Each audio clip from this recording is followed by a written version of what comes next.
السلام علیکم۔ کتابوں کی دنیا میں خوش آمدید۔ قمر اجنالوی کے ناول مقدس مورتی کی قسط نمبر 2 آپ کے پیش خدمت ہے۔ لکھتے ہیں، یہاں کسی بستی کا نام و نشان نہ تھا۔ اونچے پہاڑوں کے درمیان ایک اکیلی عمارت تھی جس کا نام ساؤگاری تھا۔ اس کے پھاٹک پر کچھ آدمی غول بیابانی کی طرح مشلیں اٹھائے چپ چاپ کھڑے تھے۔ ویرانی کا یہ منظر دیکھ کر میرا کلیجہ دھک سے رہ گیا۔ بھاری جبوں میں ملبوس وہ مشل بردار جن کی تعداد 7 تھی، بے حس و حرکت کھڑے تھے۔ اسی اثنا میں ہمارا مختصر قافلہ پھاٹک پر پہنچ گیا۔ دونوں خچر رک گئے۔ پیگو اور میں نیچے اترے۔ جوں ہی میرے پاؤں زمین پر پڑے، وہ ساتوں بھوت ایک قدم آگے بڑھے اور اپنی گردن جھکا کر میکانکی انداز میں میرا رسمی سواگت کرنے لگے، لیکن ان کے منہ سے ایک لفظ تک نہ نکلا۔ پیگو نے ان پر کوئی توجہ نہیں دی، جیسے وہ تاش کی دگیاں تگیاں ہوں، لیکن اپنے ایک سے لباس، ایک سی حرکات و سکنات کی وجہ سے وہ ساتوں مجھے کسی عامل کے معمول دکھائی دے رہے تھے۔ پیگو کے اشارے پر دونوں سائس خچروں کی لگامیں تھامے آگے بڑھے تو ساتوں نے کائی کی طرح چھٹ کے انہیں راستہ دیا۔ پیگو نے مجھے اشارہ کیا، پھر میرا اٹچی کیس اٹھا کر خود بھی میرے ساتھ ہو لیا۔ وہ ساتوں چپ چاپ ہمارے پیچھے چلنے لگے۔ برنجی پھاٹک ایک ڈیوڑی میں کھلتا تھا جس کی پتھریلی دیواروں پر قدیم بت طرز کے نقش و نگار کھدے ہوئے تھے۔ ڈیوڑی میں قدم رکھتے ہی جس چیز نے مجھے متاثر کیا وہ سامنے کی دیوار میں پرانا ساگوانی دروازہ اور اس کی چوکھٹ کے اوپر ایک محراب نما طاقچے میں بھگوان بدھ کی مرمری مورتی تھی جو آلتی پالتی مارے بیٹھی تھی۔ 7 مشعلوں کی روشنی میں سنگ مرمر کی وہ مورتی کسی زندہ آدمی کی مانند ہمیں گھور رہی تھی۔ اس کی آنکھوں میں پتلیوں کی جگہ سبز رنگ کے انتہائی چمکیلے اور بیش قیمت زمرد جڑے ہوئے تھے۔ اس مورتی میں ایک انجانی کشش تھی۔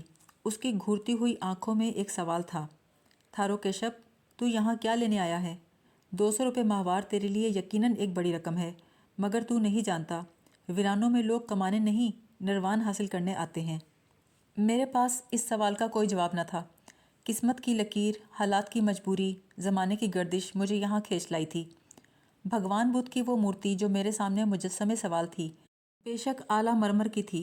اس کی آنکھوں میں دنیا کے بہترین پنے تھے، لیکن زمرد ہو یا مرمر، ہیں تو پتھر، اور پتھر کے سامنے ایک زندہ انسان اپنے دکھوں کی کتاب کیوں کھولے؟ زندگی کی مجبوریاں تو ہر آدمی کے ساتھ لگی ہیں۔ گوتم جب زندہ تھے، انسانی دکھوں اور مجبوریوں کے یہ افسانے ان کے جیون کی کتاب میں بھی تحریر تھے۔ پھر من ہی من میں مورتی سے میں نے باتیں کیں، بھگوان، آپ اپنی جوان اور سندر گوپا کو کپل دستو کے راج محل میں چھوڑ کر گیا کے جنگلوں میں نکل گئے تھے۔ میں اپنی بوڑھی چاچی کو پوربی بنگال کے شہر رنگا متی میں چھوڑ کر اس ویرانے میں آیا ہوں۔ فرق صرف یہ ہے، آپ نے مکتی اور نروان کے لیے راج محل چھوڑا، میں نے اچھی نوکری اور اچھی زندگی کے لیے اپنا گھر چھوڑا۔ اچانک میں نے اپنے پیچھے ساؤگاری کا برنجی پھاٹک بند ہونے کی آواز سنی۔ یہ آدمی جو غالباً چوکیدار تھا، بھاڑی کیوار بند کر کے لوہے کی زنجیر چڑھا رہا تھا۔ مجھے یوں محسوس ہوا جیسے مجھ پر مہذب دنیا کا دروازہ بند ہو گیا ہے۔ ڈیوڑی کے ساگوانی دروازے سے گزر کر میں سرخ پتھروں کی ایک غلام گردش میں داخل ہوا۔ اسے پار کر کے ساؤگاری کے وسیع و عریض صحن میں گیا جس پر کسی اجڑے ہوئے کھیت کا گمان ہوتا تھا۔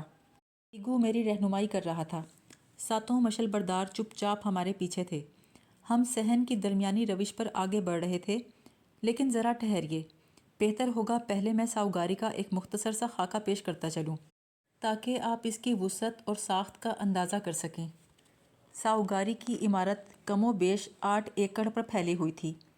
وہاں زمین اور اس کی ملکیت کا جھگڑا تو تھا نہیں، یہ عمارت رتنا گری کی پوری وادی میں بھی تعمیر ہو سکتی تھی۔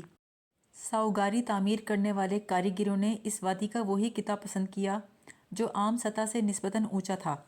یہ احتیاط اس لیے مد نظر رکھی گئی کہ بارش کا پانی نشیب کی طرف بہتا رہے اور عمارت کو نقصان نہ پہنچے۔ پرانے زمانے میں قلعے تعمیر کرنے والے عمارت کی کرسی اونچی رکھتے تھے، ساؤگاری کی کرسی بھی اونچی تھی۔ 8 ایکڑ رقبے کے اس خطے پر چاروں طرف پتھروں کی 15-16 فٹ بلند اور مضبوط فصیل تھی، مگر عجیب بات یہ تھی کہ اتنی وسیع اور قلعہ نما عمارت میں داخلے کا صرف ایک دروازہ تھا، اور میں اسی دروازے سے ساؤگاری میں داخل ہوا تھا۔ اس کے سامنے 2 منزلہ رہائشی مکانات کا ایک سلسلہ تھا جو چھوٹے سے محلے کا نقشہ پیش کرتا تھا۔ یہ بھی کم از کم 2 ایکڑ پر مشتمل تھا۔ باقی 3 اطراف فصیل کے ساتھ چھوٹے چھوٹے کمروں کی قطاریں تھیں۔ ان کمروں کے سامنے ہر جانب طویل غلام گردشیں تھیں۔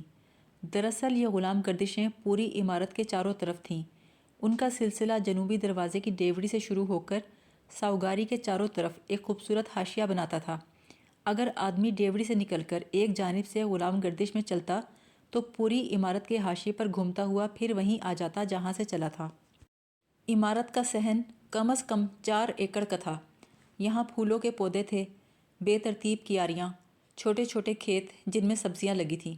ان کے درمیان ایک دوسرے کو قطع کرتی ہوئی روشیں اور پگڈنڈیاں تھیں، مگر بڑی روش شمالاً جنوباً تھی جو صحن کو 2 حصوں میں تقسیم کرتی تھی اور رہائشی حصے کی طرف چلی گئی تھی۔ میں پیگو کے ہمراہ اسی روش پہ چل رہا تھا۔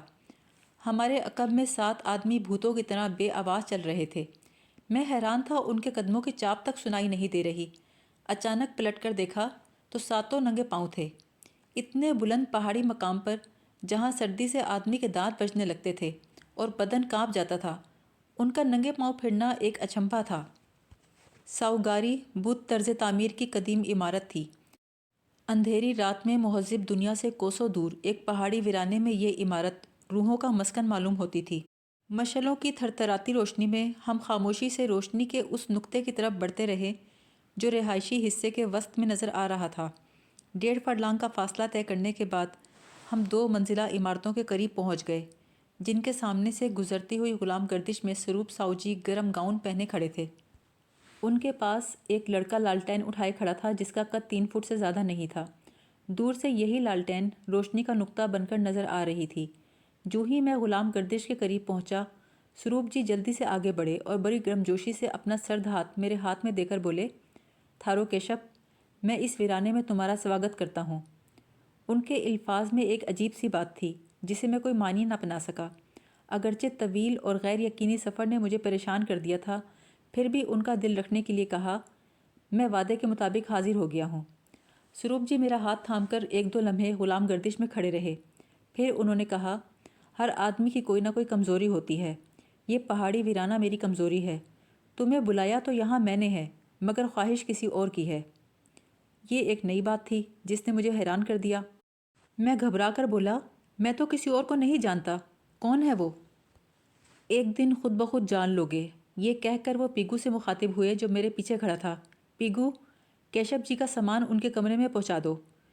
پیگو میرا اٹیچی کیس اٹھائے اس ڈیوڑی میں داخل ہو گیا جو رہائشی حصے کے عین وسط میں واقع تھی۔ میں اور سروپ جی اس ڈیوڑی کے کھلے دروازے کے پاس ہی کھڑے تھے۔ پھر انہوں نے مشعل برداروں کی طرف دیکھا جو غلام گردش سے پرے صحن میں مٹی کے پتلوں کی طرح خاموش کھڑے تھے۔ میں ان کی خدمت گزاری پر حیران اور ان کی خاموشی کا مطلب سمجھنے سے قاصر تھا۔ سروپ جی نے خود ہی بتایا، یہ ساؤگاری کے بھکشو ہیں۔ ان 7 نے اپنی زبانیں صرف اس لیے کٹوا دی ہیں کہ ان کے منہ سے کبھی کوئی بری بات نہ نکل سکے۔ میں اس اطلاع پر مزید حیران ہوا اور انہیں حیرت سے دیکھنے لگا۔ ان کی خاموشی کا معمہ تو حل ہو گیا، لیکن یہ حقیقت کتنی خوفناک تھی کہ ساؤگاری کے یہ 7 بھکشو اپنی زبانیں کٹوا کر گویائی سے محروم تھے۔ سروپ جی نے انہیں ہاتھ کے اشارے سے کچھ سمجھایا۔ وہ 7 مشعلیں اٹھائے چپ چاپ ایک طرف چل دیے۔ میں حیرت میں کھڑا انہیں جاتے دیکھتا رہا۔ یہ بات میری سمجھ سے بالا تھی کہ اس پہاڑی ویرانے میں جہاں دنیا کو تیاگ کر انہوں نے سروپ جی کے ساتھ رہنا منظور کیا، جہاں دنیاوی کوئی ہنگامہ نہ تھا، سماج برادری کا جھگڑا نہ تھا، طبقاتی کشمکش نہ تھی، دولت کی تقسیم نہ تھی، آخر انہیں اپنی زبانیں کٹوانے کی ضرورت کیوں پیش آئی؟ غالباً سروپ جی نے میری اس ذہنی کیفیت کو بھانپ لیا۔ میرے کندھے پہ ہاتھ رکھ کر کہا، تھارو کیشپ، اس دنیا میں سب کچھ ہوتا ہے۔ ہم خواہشوں کی ٹہنیاں کاٹتے ہیں مگر وہ پھلتی پھولتی ہیں۔ جو لوگ دنیا سے بھاگتے ہیں، دنیا ان کے پیچھے بھاگتی ہے۔ کبھی کبھی دنیا سے پیچھا چھڑانے کے لیے آدمی کو کچھ قربانی بھی دینا پڑتی ہے۔ آؤ اندر چلیں۔ یہ کہہ کر انہوں نے لڑکے کے ہاتھ سے لالٹین پکڑ لی۔ وہ ڈیوڑی میں داخل ہوئے تو میں بھی ان کے پیچھے ہو لیا۔ ڈیوڑی کی اس جانب قدیم وضع کی ایک کھلی اور نیم تاریک سی راہداری تھی جو کم سے کم 10 فٹ چوڑی اور 100 فٹ طویل تھی۔ وہاں صرف ایک قندیل روشن تھی۔ راہداری کی دونوں سمتوں میں چند دروازے تھے۔ 15-20 قدم چلنے کے بعد سروپ جی نے مغربی جانب کا ایک دروازہ کھولا۔ لالٹین کی روشنی میں ایک کمرے کے خد و خال نظر آئے جو کافی کھلا اور معمولی سامان سے آراستہ تھا۔ دروازے کی دیوار کے ساتھ ایک چوبی زینہ اوپر جاتا اور گھوم کر دوسری منزل کی بالکونی پر ختم ہو جاتا تھا۔ سروپ جی نے کہا، یہ تمہاری نشست گاہ ہے، مگر سونے کا کمرہ اوپر ہے، آؤ تمہیں دکھاؤں۔ لالٹین کی زرد روشنی میں زینے کی 13 سیڑھیاں چڑھ کر ایک چوبی بالکونی سے گزر کر ہم سونے کے کمرے میں پہنچے، جہاں چرپائی پر بستر بچھا تھا۔ ایک چھوٹی سی میز بھی موجود تھی، جس پر میرا اٹیچی کیس رکھا تھا۔ اٹیچی کیس پیگو ہی یہاں چھوڑ گیا تھا۔ ایک دیوار پر کپڑے ٹانگنے کے لیے کھوٹیاں لگی تھیں۔ جنوب کی طرف ایک چھوٹا سا غسل خانہ تھا۔ یوں لگا جیسے میں کسی پہاڑی سرائے میں آ گیا ہوں، جہاں مسافروں کی ضرورت کا ہر سامان موجود ہے۔ اچانک سروپ جی کہنے لگے، اس ویرانے میں تمہیں شہر کا سا آرام تو نہیں مل سکتا، پھر بھی میں نے اس بات کا خیال رکھا ہے یہاں تمہیں کوئی تکلیف نہ ہونے پائے۔ میرے ذہن میں کئی سوال گیلی لکڑیوں کی طرح سلگ رہے تھے۔ میں بہت کچھ جاننا چاہتا تھا، پوچھنا چاہتا تھا۔ بالآخر میں نے پوچھ ہی لیا، آبادی سے کوسوں دور ہمالیہ کے اس ویرانے میں آپ کیوں رہتے ہیں؟ میں جانتا تھا تم یہ سوال ضرور کرو گے اور مجھے یہاں آباد ہونے کی وجہ بتانا ہوگی۔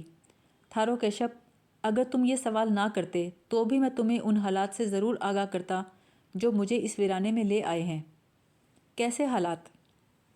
میرا خیال تھا کل پرسوں کسی وقت اطمینان سے سب کچھ بتا دوں گا، مگر تم نے آتے ہی سوال کیا ہے تو جواب بھی آج ہی سن لو۔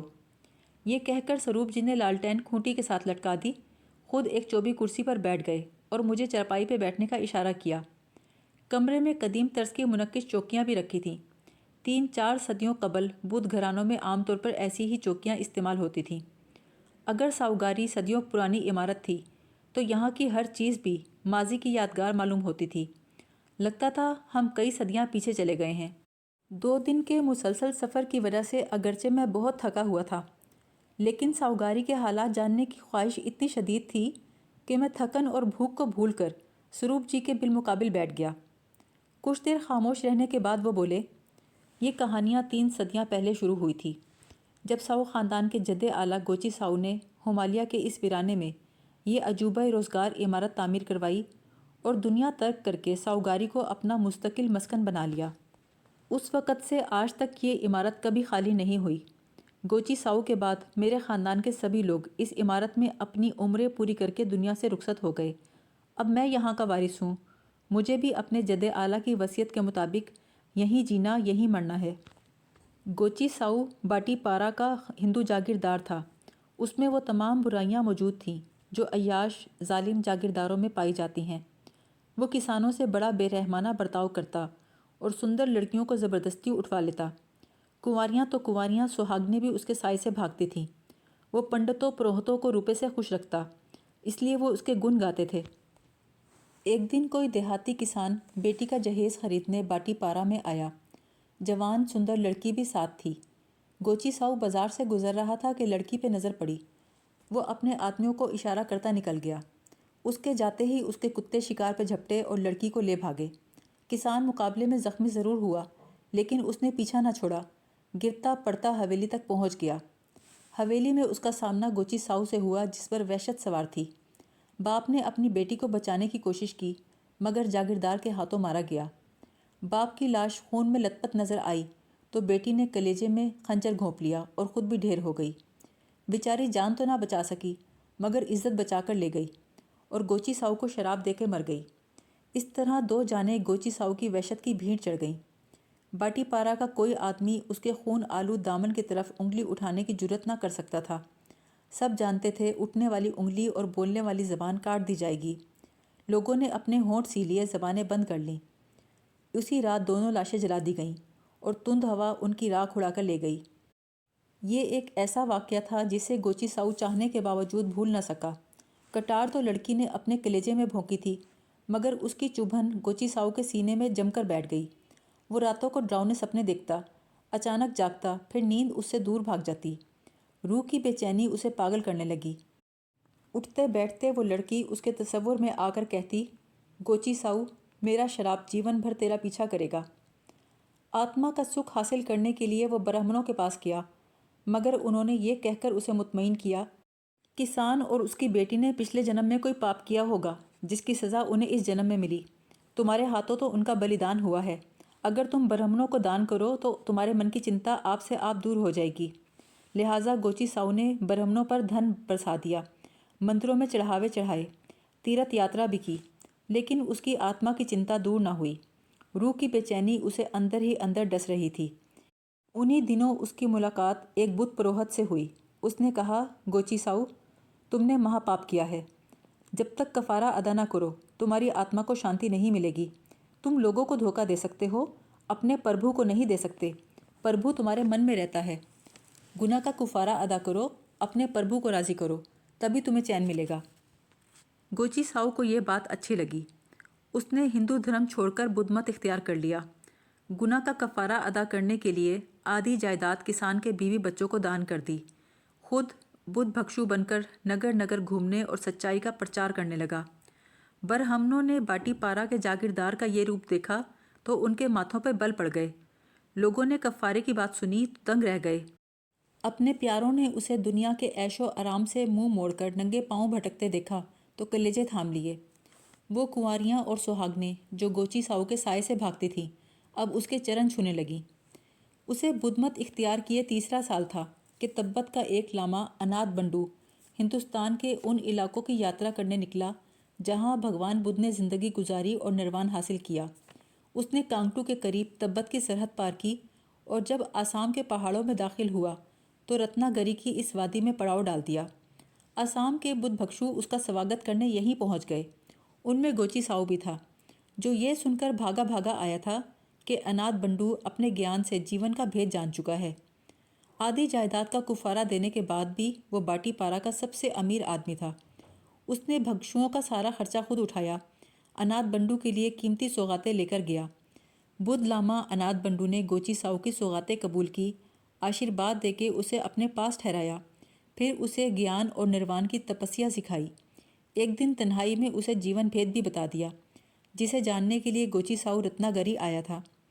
وہ جیون بھید بھگوان بدھ کی ایک امانت تھی جو اسی پہاڑی ویرانے میں ساؤ خاندان کے بانی تک پہنچی۔ پھر اس نے نروان حاصل کرنے کے لیے دنیا چھوڑ دی اور اس وادی میں ساؤگاری کی یہ عمارت تعمیر کروائی جس کا سنگ بنیاد بدھ لاما انات بنڈو نے اپنے ہاتھ سے رکھا تھا۔ گوچی ساؤ کو اس عمارت میں سچ مچ گیان مل گیا۔ اس نے اپنی اولاد کو وصیت کی کہ ساؤگاری کو کبھی غیر آباد اور ویران نہ ہونے دیا جائے۔ اس واقعے کو 3 صدیاں گزر چکی ہیں۔ اس دن سے لے کر آج تک یہ عمارت ہمیشہ آباد رہی، میرے بعد بھی آباد رہے گی۔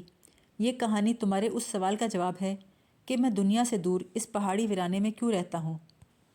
میں ان کی باتیں بڑی توجہ سے سنتا رہا۔ رتنا گری ساؤ خاندان کے نروان کی وادی تھی جو 3 صدیوں سے یہیں آباد تھا۔ اسی تعلق اور خاندانی روایات کے مطابق سروپ ساؤ جی بھی اس دور افتادہ مقام پر رہنے کے لیے مجبور تھے۔ اس وادی میں ان کے بزرگ یکے بعد دیگرے پرلوک سدھار گئے تھے۔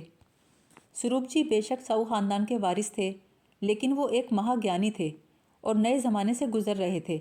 نئے زمانے کا انسان دنیا سے فرار حاصل نہیں کر سکتا۔ میں نے ان سے پوچھا، کیا آپ نہیں جانتے کہ دنیا کو آپ کی ضرورت ہے؟ وہ بولے، دنیا سے زیادہ ساؤگاری کو میری ضرورت ہے۔ ان پہاڑوں کو، ان دیواروں کو، ان پتھروں کو آپ سے کیا لینا ہے؟ سروپ جی اداس لہجے میں بولے، تھارو کیشپ، ساؤگاری سے مجھے وہی سمبندھ ہے جو آتما کو شریر سے ہوتا ہے۔ تم یہ سن کر حیران ہوں گے، جب تک میں یہاں لوٹ نہ آؤں ایک چنتا سی لگی رہتی ہے۔ یعنی آپ خود بھی ساؤگاری سے باہر رہنا پسند نہیں کرتے، یہی سمجھ لو۔ اسی اثنا میں نوکر کھانا لے کر آ گیا اور سروپ جی کھڑے ہو گئے۔ اچھا کیشپ، اب صبح ملاقات ہوگی، تم کھانا کھا کر آرام کرو۔ پھر دروازے کی طرف پلٹتے ہوئے انہوں نے نوکر کو ہدایت کی، شاسترو، کیشپ جی کے آرام کا خیال رکھنا، انہیں کوئی تکلیف نہیں ہونی چاہیے۔ یہ کہہ کر وہ کمرے سے نکل گئے۔ میں 24 زینے پر ان کے قدموں کی آہٹ سنتا رہا جو بتدریج دور اور مدھم ہوتی جا رہی تھی۔ کیسی عجیب کہانی سنائی تھی انہوں نے۔ میرا ذہن اسی کے تانے بانے میں الجھ کر رہ گیا۔ اچانک شاسترو کی آواز نے مجھے چونکا دیا، پربھو، کھانا ٹھنڈا ہو رہا ہے۔ میں نے کھانے کی طرف ہاتھ بڑھایا مگر نوالا حلق سے نہ اتر رہا تھا۔ گوچی ساؤ کے گیان اور نروان کی کہانی میرے دماغ میں چل رہی تھی۔ جب میں گوچی ساؤ کے نروان سے سروپ ساؤ جی کے گیان تک آیا تو کھانا ختم ہو گیا تھا۔ نوکر نے میرے ہاتھ دھلائے۔ جب میں بستر پہ بیٹھ گیا تو اس نے قہوے کی گرم گرم پیالی پیش کی۔ اب میں نے پہلی بار اسے غور سے دیکھا۔ کھانے کے دوران تو میں نے اس پہ توجہ نہیں دی تھی، اب تو مجھے لگا میرے سامنے دنیا کا 8واں عجوبہ ہے۔ اس کا قد 3 ساڑھے 3 فٹ کے درمیان تھا، جس کی وجہ سے میں اسے چھوٹا سا لڑکا سمجھا تھا۔ لیکن 7-8 سال کے بچے کے منہ پر مونچھیں کہاں ہوتی ہیں؟ شاسترو کی مونچھوں نے اس کی عجیب سی حیات بنا دی تھی۔ لگتا تھا کسی شریر بچے نے مصنوعی مونچھیں لگا رکھی ہیں، لیکن وہ مونچھیں اصلی تھیں۔ وہ ایک جوان آدمی تھا۔ عام بونوں کی طرح اس کا جسم غیر متوازی نہیں تھا۔ اسے دیکھ کر میرے ذہن میں ایک اذیتناک خیال پیدا ہوا۔ یہ لڑکا پیدائشی بونا نہیں ہوگا، بلکہ جب 7-8 برس کی عمر کا ہوگا تو کسی آہنی سانچے میں پڑا رہ گیا ہوگا۔ گزرتے وقت اور بڑھتی عمر کے چہرے پر اپنے نشان تو آ گئے، لیکن جسم کی نشو نما نہ ہو سکی۔ وہ بیک وقت بچہ اور جوان دکھائی دیتا تھا۔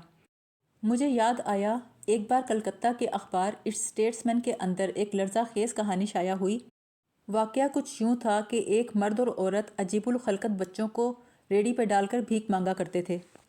CID والوں نے ان کا پیچھا کیا اور ایک تہہ خانے میں چھاپا مار کر اس مرد اور عورت کو گرفتار کیا۔ یہ لوگ عجیب الخلقت بچوں کو بھگوان کا کرشمہ ظاہر کر کے بھیک مانگتے تھے۔ پولیس نے تہہ خانے سے کئی کمسن بچے برآمد کیے جنہیں لوہے کے شکنجے میں کس کر عجیب الخلقت بنایا جا رہا تھا۔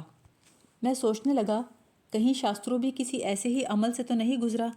پھر خیال آیا، بعض بچے ماں کی گود سے ہی ناقص البدن پیدا ہوتے ہیں، مگر شاسترو ناقص البدن یا نامکمل نہیں تھا، اس کے اعضاء میں توازن تھا۔